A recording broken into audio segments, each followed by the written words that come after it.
Hi friends, అందరికీ నమస్కారం. అంజలి కథలకి స్వాగతం. ఈరోజు చందమామ కథ పేరు కొత్త అల్లుడి పాటలు. కొత్త అల్లుడు కోటిలింగం పెళ్ళైన 3 నెలల్లో 5 సార్లు రావటము తలనొప్పిగా తయారైంది గౌరమ్మకు. పెళ్ళైన కొత్తల్లో దసరా పండగకు వచ్చిన అల్లుడు, గారెలు అద్భుతంగా ఉన్నాయి అత్త, బూరెలు అమోఘం అనుకో అంటూ భోజనం చేస్తూ పొగిడినప్పుడు పొంగిపోయిందామె. నీ అల్లుడికి అరసలంటే ప్రాణమమ్మా.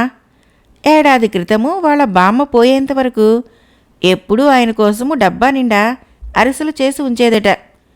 ప్రతిరోజు కునుకు తీసే ముందు 4 అరిసెలు నమిలి మింగందే నిద్ర పట్టదు మీ అల్లుడికి అన్నది కూతురు కోమలి. ఏం చేస్తానే తల్లి, అన్నీ చేయటం వచ్చు గాని అరిసెలు చేయటం నాకు చేత కాదు కదా. వాటి కోసము ఆ సుబ్బమ్మ మీద ఆధారపడాలి అంటూ బాధపడింది గౌరమ్మ. కూతురు అల్లుడు వెళ్లే రోజున పెద్ద డబ్బా నిండా సుబ్బమ్మ చేత అరిసెలు చేయించి వాళ్ళు ఎక్కిన బాడుగు బండిలో పెట్టింది గౌరమ్మ. 6 పదుల అరిసెల్ని వారం తిరగకుండానే తినేశాడు కోటిలింగం. ఆ తర్వాత 3 రోజులాగి తన పుట్టింటికి ప్రయాణానికి బండి మాట్లాడుకుని వచ్చిన భర్తతో, కోమలి, 10 రోజుల కిందటే కదా దసరాకి వెళ్ళి వచ్చాం, అప్పుడే మళ్ళీ వెళ్ళటం ఎందుకు అన్నది ఎంతో ఆశ్చర్యంగా. అట్టే మాట్లాడకు, ఈరోజు ఆశ్వయుజ పున్నమి, సుబ్బమ్మ గారితో అరసలు చేయించుకొని తినాలి అంటూ హడావుడి చేశాడు కోటిలింగం.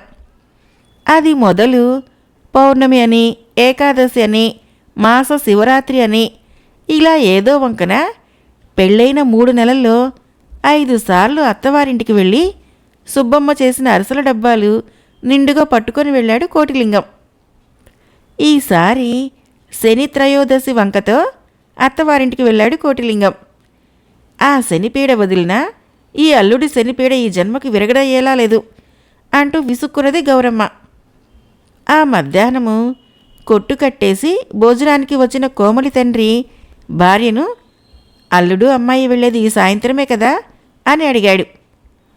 అరిసెలు మూట కట్టిస్తే గాని అల్లుడు అరుగు దిగడు.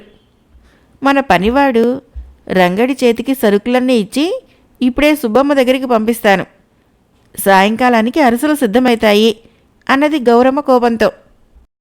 రంగడు పెళ్ళాంతో పురుగురు జాతరకి వెళ్తానంటే ఇంతకు ముందే వెళ్ళమన్నాను అన్నాడు కోమలి తండ్రి. గొప్ప ఘనకార్యమే చేశారు, ముందు ఎవరినైనా పంపి ఆ రంగని పిలిపించండి అన్నది గౌరమ్మ. కోమలి తండ్రి పంపిన మనిషి వెళ్ళి రంగడితో, నువ్వు సుబ్బమ్మ గారి దగ్గర కూర్చొని అరిసెలు చేయించాలట, అమ్మగారు నిన్ను ఉన్నపళంగా రమ్మన్నారు అని చెప్పాడు. ఈ కబురు వింటూనే రంగడు కంగారు పడిపోయాడు. ఆ రోజు జాతరకి తప్పకుండా తీసుకువెళ్తానని వాడు 4 రోజులుగా భార్యను ఊరిస్తున్నాడు. ఈ అరిసెల కబురు తెలియగానే ఆమె అలిగి తలలో పూలదండను విసిరికొట్టి కట్టుకున్న కొత్త చీర విప్పేసి పాత చీర కట్టుకొని గడపకు అడ్డంగా చాప పరుచుకొని పడుకున్నది. చేసేది లేక ఉస్సూరుమంటూ యజమాని ఇంటికి వచ్చాడు రంగడు. గౌరమ్మ ఒక సంచిలో నానబెట్టిన బియ్యము, బెల్లము, ఒక గిన్నెలో నూనె పోసి వాడికిచ్చి, జాగ్రత్త సుమా, అక్కడే కూర్చో, ఈ వంట వాళ్ళను 100 కళ్ళతో కనిపెట్టి చూస్తుండాలి అని హెచ్చరించింది. రంగడు సుబ్బమ్మ ఇల్లు చేరేసరికి ఇల్లంతా పిల్లలతో సందడిగా ఉంది. సుబ్బమ్మ సంగతి విని, మీ అమ్మగారు నా చాకిరీకి ఎర్ర ఏగాని అయినా ఇవ్వరు గాని వారానికోసారి అరిసెలు చేయిస్తారు. ఊరి నుంచి మా అక్క పిల్లలొచ్చారు, ఈరోజు నాకు కుదరదు అన్నది. ఇది విని రంగడి గుండె జారిపోయింది. ఈరోజు జాతరకు వెళ్ళటానికి సమయం దాటింది. రేపు ఈ అరిసెల వ్యవహారం పెట్టుకుంటే అసలు కుదరదు. జాతరకు రేపైనా తీసుకువెళ్ళకపోతే పెళ్ళాం మలిగి పుట్టింటికి వెళ్ళిపోవటం ఖాయం. ఏ విధంగానైనా ఈ అరిసెల పీడ వదిలించుకోవాలని రంగడు అనుకుంటూ ఉండగానే వాడికి తిరుగులేని ఆలోచన రానే వచ్చింది. వాడు సుబ్బమ్మతో తన ఆలోచన చెప్పి, ఇన్నాళ్ళు శ్రమపడి అరిసెలు చేసినందుకు నీకు కొంత డబ్బు ముడుతుంది, ఆ పైన అరిసెలు చేసే వెట్టి చాకిరి కూడా తప్పుతుంది అన్నాడు. అలాగే చేద్దాం అన్నది సుబ్బమ్మ సంతోషంగా. ఆ రోజు అరిసెలు తయారు కావని రంగడి ద్వారా వింటూనే కోటిలింగం ప్రయాణం వాయిదా వేసుకున్నాడు. ఆ సాయంత్రము పెరట్లోని బావి పక్కనున్న మామిడి చెట్టు కింద కూర్చొని ఉన్న కోటిలింగంతో రంగడు, చిన్నయ్య గారు, సుబ్బమ్మ మనకైతే అరిసెలు రేపు గాని చేయనన్నది కానీ అక్క పిల్లలకి మాత్రము ఎలాంటి అరిసెలు చేసి పెట్టిందనుకున్నారు? వాళ్ళు తింటుంటే నాకే నోరూరిపోయింది. కరకరమనే చప్పుడు నేతిలో వేయించిందేమో తేనె రంగులో గుమగుమలాడుతున్నాయి అన్నాడు. ఆ మాటలు వింటూనే కోటిలింగం నాలుక చప్పరించి, నువ్వు చెప్పింది బాగానే ఉంది, కానీ ఎవరింట్లోయో మన చేతికిలా దొరుకుతాయిరా అన్నాడు. వాళ్ళింటికి వెళదాం. పిల్లలు వేలం వెరిగా తింటున్నారని సుబ్బమ్మ అరిసెల జాడీని అటక మీద పెట్టడం నేను కళ్ళారా చూశాను. చీకటి చాటున ఆ జాడీలోని అరిసెలు కొన్ని తెచ్చుకుంటే సరిపోతుంది అన్నాడు రంగడు. అదెలా సాధ్యం? ఆయన కొత్తలుడిని, ఊళ్ళో అడ్డమైన వాళ్ళిళ్లకు వెళ్ళటం ఏం మర్యాద అన్నాడు కోటిలింగం కాస్త కోపంగా. అరిసెల విషయంలో ఆ పట్టింపులేమిటి చిన్నయ్య గారు? మీ అత్తగారు అరిసెలు చేసినందుకు సుబ్బమ్మకు కాని విదల్చదట. అన్యాయం. అందుకుగాను రేపావిడ చేసే అరిసెలకి ఏ 25 రూపాయలో ముట్ట చెప్పడం న్యాయం. మీరు డబ్బిచ్చే వంకతో రండి, మిగతా పని నేను చూస్తాను అన్నాడు రంగడు నమ్మకంగా. కోటిలింగము కాస్త నిరుత్సాహంగానే బయలుదేరాడు. వాళ్ళు సుబ్బమ్మ ఇల్లు చేరేసరికి చీకటి పడబోతున్నది. ఇంట్లో సుబ్బమ్మ ఒక్కతే ఉన్నది. ఇలా వచ్చారేం బాబు, అరిసెలు రేపు చేసి ఇస్తానన్నానుగా అన్నది సుబ్బమ్మ కోటిలింగాన్ని చూస్తూనే. ఇంతకాలంగా అరిసెలు చేస్తూ డబ్బు పుచ్చుకోలేదట. ఈ 25 రూపాయలు ఇద్దామని వచ్చాను అంటూ కోటిలింగము సుబ్బమ్మకు డబ్బిచ్చాడు. అంతలో రంగడు, అన్నట్టు సుబ్బమ్మ, ఏనాడో ఊళ్ళు పట్టిపోయాడనుకున్న నీ మొగుడు 4 రోజుల క్రితము పట్నంలోని పెద్ద బజారులో మా బావుమర్దికి కనిపించాడట. మనిషి బాగా ఒళ్ళు చేశాడని, ముఖానికి మంచి నిగారింపు వచ్చిందని మా వాడంటున్నాడు అన్నాడు. సుబ్బమ్మ అల్లుడి ముందు ఇల్లు వదిలిన మొగుడు సంగతి మాట్లాడటం ఇష్టం లేని దానిలా ముఖం పెట్టి రంగణ్ణి వీధి వాకిటికేసి తీసుకుపోయింది. రంగడి వెళ్లే ముందు అల్లుడికేసి సైగ చేశాడు. అరక్షణం కూడా ఆలస్యం చేయకుండా కోటిలింగం వంటింట్లోకి వెళ్ళాడు. అక్కడ కాలి మునివేళ్ల మీద నిలబడి జాడీలో నుంచి చేతికి అందినవన్నీ తీసి గబగబా పైపంచలో మూటకట్టాడు. ఇంకా తనలోని ఆశ తీరక జాడీని మళ్లీ వంచి మరొకటి తీసి ఆత్రంగా కొరికాడు. అంతే, కోటిలింగం నోరు బగ్గుమంటమేగాక ఎర్రచీమలు అతడి ముఖాన్ని చేతుల్ని కుట్టసాగాయి. ఇంతకు అతడు అనుకున్నట్లు జాడీలో ఉన్నవి అరసలు కాదు, పశువులకు మేపే తెలకపిండి అచ్చులు. ఎంత దులిపినా వదలకుండా ముఖమంతా ఎర్రచీమలు కుడుతూ ఉండగా కోటిలింగం చిన్నగా ములుగుతూ ఎవరికంటా పడకుండా పెరట్లోకి పోయి గోడ దూకి వీధిలోకి చేరాడు. అతడి కోసమే ఎదురుచూస్తున్న వాడిలా రంగడు కోటిలింగాన్ని సమీపించి, ఏం జరిగింది చిన్నయ్య గారు? సుబ్బమ్మకు మాట మాత్రంగానైనా చెప్పకుండా ఇలా గోడ గింతి రావటం ఏం మర్యాద అన్నాడు కోప్పడుతున్నట్లు. కోటిలింగం చిన్నగా, అంత పెద్దగా మాట్లాడుకురా రంగడు, ఇల్లు చేరాక జరిగిందేంటో చెబుతాను. అయితే ఆ రహస్యాన్ని కడుపులోనే దాచుకోవాలి. సరే, ముందు ఈ 10 రూపాయలు ఉంచుకో అంటూ రంగడికి డబ్బిచ్చాడు. కోటిలింగము అరగంట తర్వాత ఇంటికి వస్తూనే గౌరమ్మతో, అత్త, ఈ మధ్య నాకు నూనె వస్తువులు, ఆ మాటకొస్తే నేత్తో చేసిన పిండి వంటలు కూడా పడటం లేదు. పొద్దున తిన్న గారెల వలన పైత్యం చేసి ముఖం మీద దద్దుర్లు వచ్చాయి. ఇక ఈ జన్మలో అరిసెల మాట తలచనేకూడదని ఒట్టేసుకున్నాను. వచ్చిన మర్నాడే వెళ్ళిపోతున్నామని ఏమీ బాధపడకు. తెల్లవారుతూనే నేను మీ అమ్మాయి బయలుదేరి మా ఊరు వెళ్ళిపోతున్నాము అన్నాడు. అల్లుడి మాటలు రంగడితో పాటు గౌరమ్మకు కూడా చాలా సంతోషం కలిగించాయి. కథ అయిపోయింది. ఫ్రెండ్స్, మరొక కథ చెప్పుకుందాం. ఈ కథ పేరు గొప్ప యోగం. చాలా కాలం క్రిందట ఒకానొక పల్లెటూరిలో కోమరయ్య అనే పశువుల కాపరి ఒకడు ఉండేవాడు. అతడు యువకుడు, మంచి ధైర్యశాలి. ఈ కారణం చేత అతగాడి ఆలోచన ఎప్పుడూ దేశాలు చూడటం మీద, గొప్ప గొప్ప యుద్ధాల్లో పాల్గొనటం మీద ఉంటూ ఉండేది. ఒకనాడు కొమరయ్య ఇలాగే ఆలోచిస్తూ పశువులను మేతకు వదిలి ఒక చెట్టు క్రింద పడుకున్నాడు. కాసేపటికల్లా అతడికి నిద్ర పట్టింది. ఇక ఆ నిద్రలో విచిత్రమైన కల వచ్చింది. తను ఒక కొండ ఎక్కుతున్నట్లు, కొండ కొన చేరేసరికి ఒక సింహాసనంలో తాను కూర్చున్నట్లు, అలా సింహాసనంలో కూర్చున్న తన పక్కనే రాణి వేషంలో ఉన్న ఒక సుందరి కూడా కనిపించింది. ఇదేమిటా అని ఆశ్చర్యపోతూ అతడు తన తల తడిమి చూసుకునేసరికి నెత్తిమీద ఒక రత్న కిరీటం చేతికి తగిలింది. నేను రాజును రాజును అంటూ నిద్రలో నుంచి కళ్ళు తెరిచి చుట్టూ కలయి చూశాడు కొమరయ్య. అంతా ఒట్టిదే అని అతడికి తెలిసిపోయింది. దూరంగా మేస్తూ ఉన్న పశువులు, చెట్టు క్రింద తను. ఎంత మంచి కల వచ్చింది అనుకుంటూ ఆలోచనలో పడ్డాడు కొమరయ్య. ఆ మరుసటి రోజు కూడా అదే కల వచ్చింది. దానితో కొమరయ్యకు కల నిజమైతుందేమో అనిపించింది. రేపు సరిగ్గా ఇలాంటి కలే వస్తే ఆ కనపడే కొండ ఎక్కుతాను. ఏమో, ఆ కొండ అవతల ఉన్న బాలాభిపుర రాజ్యానికి నేను రాజునైతానేమో అనుకున్నాడు కొమరయ్య. ఆ 3వ రోజున కూడా కొమరయ్యకు అదే కల వచ్చింది. ఇక ఈ గొడ్ల కాపరి పని లాభం లేదనుకున్నాడు.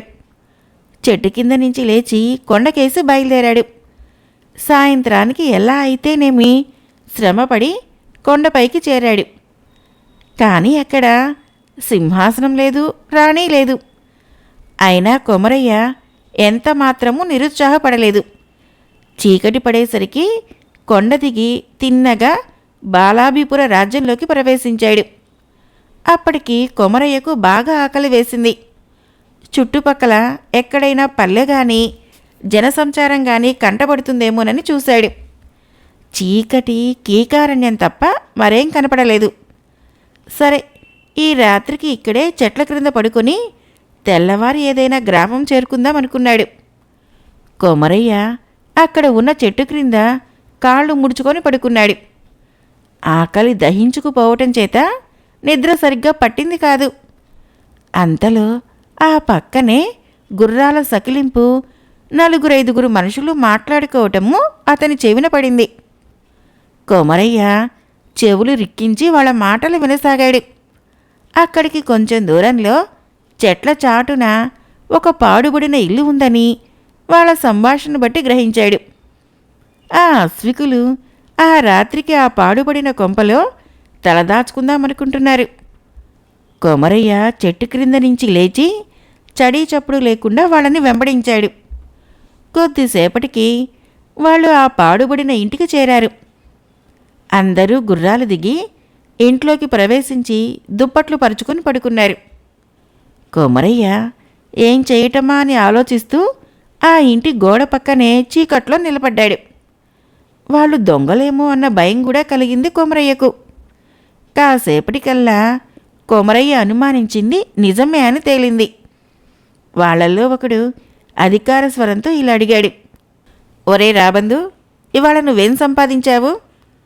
అందుకు బదులుగా ఆ రాబందు పేరు గలవాడు వినయంగా, అయ్యా, ఇవాళ కలలో కూడా కనపడని గొప్ప వస్తువు ఒకటి సంపాదించాను. వాడెవడో పెద్ద షావుకారులా ఉన్నాడు. వాడి చొక్కా దొంగిలించాను. మనకు ధనం కావాలనుకున్నప్పుడల్లా ఆ చొక్కా జేబులు తిరగవేస్తే సరే, మొహిరీలు రాలతాయి అన్నాడు. భలే అని మెచ్చుకున్నాడు వాళ్ళ నాయకుడు. ఆ తర్వాత, అరే గుంటనక్క, నీ సంపాదన ఏమిటి అన్నాడు. అందుకు గుంటనక్క పేరు గలవాడు, అయ్యా, ఇవాళ అదృష్టం పండి ఒక సైన్య నాయకుడు ప్రాణాపాయ స్థితిలో నా కంటపడ్డాడు. అతడి ముక్కోనాల శిరోవేష్టం కాజేశాను. అది తల మీద ధరిస్తే కావాలనుకున్నప్పుడల్లా 3 దిశలకేసి అంబుల వర్షం కురిపిస్తుంది అన్నాడు. భలే భలే, నువ్వేనోయ్ నిజమైన గుంటనక్కవి. సరే, నువ్వోయ్ భల్లూకం, నీ సంపాదన అన్నాడు దొంగల నాయకుడు. అయ్యా, నేను ఒక కత్తిని సంపాదించాను. మనకి కావాలనుకున్నప్పుడు దాన్ని భూమి మీద పొడిస్తే తడవకు 1000 మంది సైనికులు భూమి నుంచి పుట్టుకొస్తారు అన్నాడు భల్లూకం. చాలా బాగుంది. వాటిని ఆ గోడకి జాగ్రత్తగా తగిలించి ఇక నిద్రపోండి. తెల్లవారి మనకు చాలా పనులున్నాయి అన్నాడు దొంగల నాయకుడు. కొమరయ్య వాళ్ళ సంభాషణ విన్నాడు. దొంగలు నిద్రపోగానే గోడకు తగిలించి ఉన్న చొక్కా, కత్తి, శిరోవేష్టము మెల్లగా తీసుకుని అక్కడి నుంచి చడీ చప్పుడు లేకుండా పారిపోయాడు. 2-3 రోజుల కల్లా బాలాభిపురం చేరి రాజదర్శనం కోసం అడిగాడు. నువ్వెవరివి? రాజదర్శనం అంత తేలికనుకున్నావా అన్నారు కోట కాపలా వాళ్ళు. ఓహో, అలాగా, అయితే మీరు నా పేరే వినలేదన్నమాట. మహావీరుడు కొమరసింహుడు తెలీదా అన్నాడు కొమరయ్య కళ్ళెర చేస్తూ. మీరు మీరు మహావీరులైన కొమరసింహులా? రండి, దయచేయండి అంటూ కాపలా వాళ్ళు కొమరయ్యను రాజు దగ్గరకు తీసుకుని పోయారు. ఆ సమయంలో సింహాసనం పక్కన రాజకుమార్తె కూడా ఉంది. ఆమెను చూడగానే కొమరయ్యకు తన కల నిజమైతున్నట్లు తోచింది. కిరీటం తప్పితే ఆమె అచ్చగా అతడు కలలో చూసిన రాణిలాగే ఉంది. రాజు కొమరయ్యను చూసి నీకేం కావాలి అని అడిగాడు. కొమరయ్య తన దగ్గర ఉన్న శిరోవేష్టము, కత్తి సంగతి మాత్రం చెప్పాడు. అనేక యుద్ధాల్లో ఆరితేరిన వీరుణ్ణి అని తెలియపరిచాడు. కావాలంటే ఈ ప్రపంచాన్నే జయించి మీకు పట్టాభిషేకం జరపగలను అన్నాడు కొమరయ్య ఆఖరికి. రాజు అతని మాటలు విని పరమానందం పొందాడు. సరే, నువ్వు ప్రపంచాన్ని తర్వాత జయించవచ్చు. చేతనైతే ముందు నా రాజ్యం మీదకి పెద్ద సేనతో దండెత్తి వచ్చిన గాంధార రాజును ఓడించి చూద్దాం అన్నాడు రాజు. అదెంత పని? కానీ నా కోరిక ఒకటి ఉంది. నేను గాంధార రాజును జయించిన తర్వాత మీ కుమార్తెను నాకిచ్చి పెళ్లి చేస్తారా అని అడిగాడు కొమరయ్య నదురు బెదురు లేకుండా. అందుకు రాజు చిన్నగా నవ్వి సరే అన్నాడు. ఆయనకు గాంధార రాజు వల్ల తన రాజరికానికే పెద్ద ముప్పు వచ్చేటట్లు కనబడింది. పైగా అంత బలశాలిని జయించిన వాడికి తన కుమార్తెని ఇచ్చి వివాహం చేయటము అన్ని విధాల తనకే గౌరవప్రదం అనుకున్నాడు రాజు. ఇక కొమరయ్య కొద్దిమంది సైనికులను వెంటబెట్టుకుని వెళ్ళి గాంధార రాజును ఎదిరించాడు. ఘోర యుద్ధం జరిగింది. ఇరు పక్షాలలోనూ చాలామంది సైనికులు మరణించారు. కొమరయ్య తనకు సైనికుల అవసరం ఉన్నదని తోచినప్పుడల్లా కత్తిని భూమిలోకి గుచ్చి 1000 మంది సైనికులను రప్పించేవాడు. పైగా అతడి శిరోవేష్టము నుంచి వెడలిన బాణాలు శత్రు సైన్యాన్ని చీకాకుపరిచి హతమార్చసాగినాయి. సాయంకాలం అయ్యేసరికి చావగా మిగిలిన కొద్దిమంది సైనికులతో గాంధారరాజు పారిపోయాడు. విజయుడైన కొమరయ్య జయ జయధ్వానాలు చేస్తున్న సైనికులు వెంటరాగా సరాసరి బాలాభిపుర రాజు దగ్గరికి వెళ్ళాడు. రాజు కొమరయ్యను అభినందించాడు. కొమరసింహ, నీకన్నా వీరుడైన అల్లుడు నాకు దొరకడు. నేను వృద్ధుణ్ణయ్యాను కనుక ఇప్పుడే నిన్ను బాలాభిపుర రాజ్యానికి పట్టాభిషిక్తుణ్ణి చేస్తున్నాను అన్నాడు మందహాసం చేస్తూ. కొమరయ్యకు రాజకుమార్తెతో వైభవంగా వివాహం జరిగింది. తర్వాత రాజ్యాభిషక్తుడు కూడా అయ్యాడు. సింహాసనం మీద అతడు కూర్చున్నప్పుడు పక్కనే రాకుమార్తె కిరీటం ధరించి కూర్చున్నది. నేను కలలో చూసిన రాణి ఈమె అనుకొని కొమరయ్య ఎంతగానో మురిసిపోయాడు. అంత గొప్ప వీరుణ్ణి పెళ్లాడగలిగిన తన అదృష్టానికి రాజకుమార్తె కూడా చాలా సంతోషించింది. మరొక చిన్న కథ, తీరుబాటు ఆలోచన. కాంతయ్య మధ్యాహ్న భోజనం ముగించి విశాలమైన తన ఇంటి ముంగిట అరుగుపైన తీరుబాటుగా కూర్చున్నాడు. తీరుబడిగా ఉన్నవాడి బుర్రలో భూతాలు చిందులు వేస్తుంటాయని అంటారు. కాంతయ్య స్థితి కూడా అదే విధంగా ఉన్నది. బుర్రలో వింత వింత ఆలోచనలు మొలకెత్తసాగాయి. ఇంతలో ఆయన ఎరగని మనిషి ఒకడు కాంతయ్య ఇంటి ముందుకు వచ్చాడు. వాడి వాలకం చూస్తుంటే ఎంతో దూరం నుంచి చాలా వ్యయప్రయాసలు పడి వచ్చినవాడని తెలుస్తున్నది. వాడు తిన్నగా కాంతయ్యను సమీపించి, అయ్యా, కాంతయ్య గారి ఇదేనా అని అడిగాడు ఎంతో వినయంగా. అంతవరకు తన బుర్రలో తొలుస్తున్న ఒక వింత ఆలోచనని అమలు పెట్టదలిచిన కాంతయ్య అడ్డంగా తల తిప్పుతూ కాదు అంటూ బదులిచ్చాడు.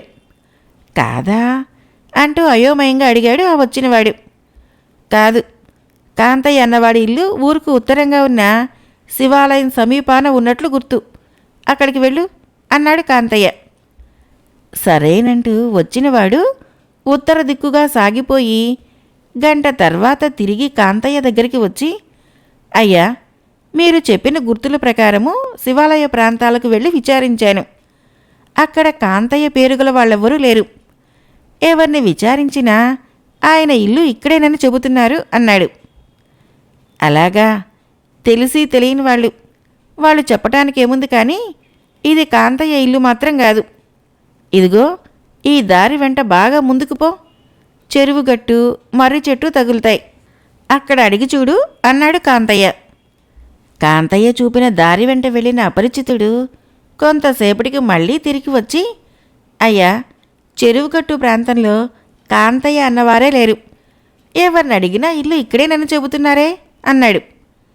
కాంతయ్య చిరునవ్వుతో, భలే వాడివి దొరికావులే, నువ్వేమని అడుగుతున్నావు, వాళ్ళేమని చెబుతున్నారు? ఇది మాత్రం కాంతయ్య ఇల్లు కానే కాదు. చెరువు గట్టున ఉండే కాంతయ్య ఇల్లు మారుతానని చెప్పినట్లు గుర్తు.